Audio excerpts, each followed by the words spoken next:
Hi, this is Holly with Presence Point, and we're in the series on Habakkuk and this little minor prophet book in the Old Testament, and I love what it's reminding us of, that even Habakkuk had complaints about how the wicked were prospering. Even Habakkuk had complaints saying, God, you're not even listening to my prayers, much like today. In fact, in chapter 1, verse 5, I believe it is, verse 4, he even says, God, law is paralyzed. The law is perverted. I mean, just exactly like it feels today in 2020. And so I love this book, not just because we see that Habakkuk 26 or 2,700 years ago had a complaint like we do today, but I love in this book that God is working and God is answering. So here we are in chapter 1, verses 5 through 11, the Lord's answer. Look among the nations and see, wonder and be astounded. For I am doing a work in your days that you would not believe if told. For behold, I am raising up the Chaldeans, that bitter and hasty nation, who march throughout the breadth of the earth to seize dwellings not on their own.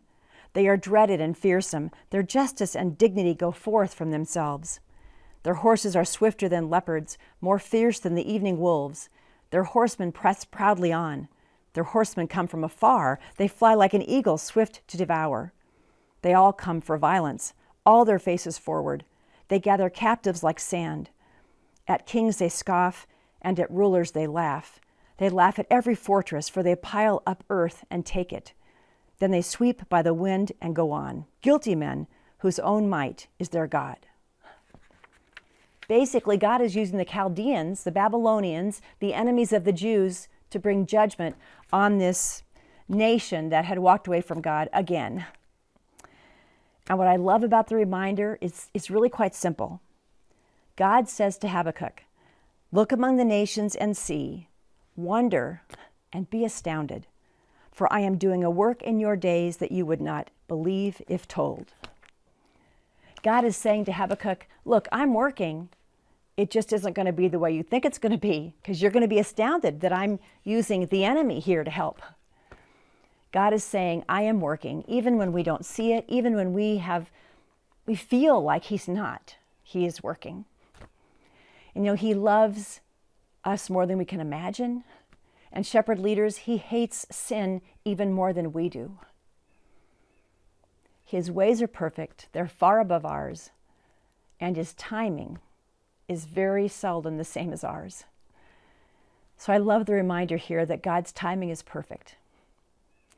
There was a situation in my life probably about 21 or 22 years ago when something I thought should happen for me, because it was all about me, of course, didn't. And then a year or two later it did. And a dear friend, mentor of mine, gave me a beautiful crystal clock with a plaque on the bottom that said, God's timing is always perfect. So shepherd leader, if you're waiting for God to do something in the midst of sin or in the midst of unfairness or in the midst of bias or what looks like unfaithfulness to you, if you're in the midst of waiting for him to answer, I'm crying violence, where are you? Know that he's working. Hear the words that he said to Habakkuk when he said, look among the nations and see, wonder and be astounded, for I am doing a work in your days that you would not believe if told. I've learned that very seldom is what I think should happen what God actually does. When I say pray, please, when I pray and I say, please, Father, help this to take forward, or help this to take place, I'm sure he often smiles and says, Holly, my dear shepherd girl, my under shepherd, have faith in me, because I know the way that's best. I know the way that's right. And I know the timing that's perfect. So shepherd leader, whatever circumstance you're in today, I pray that you would, with Habakkuk, trust him. I pray that you would stand with us in the tough moments and wait for him. He is faithful. He is working. And he's absolutely always right on time. Bless you. May you live deeply into your calling today. Take care.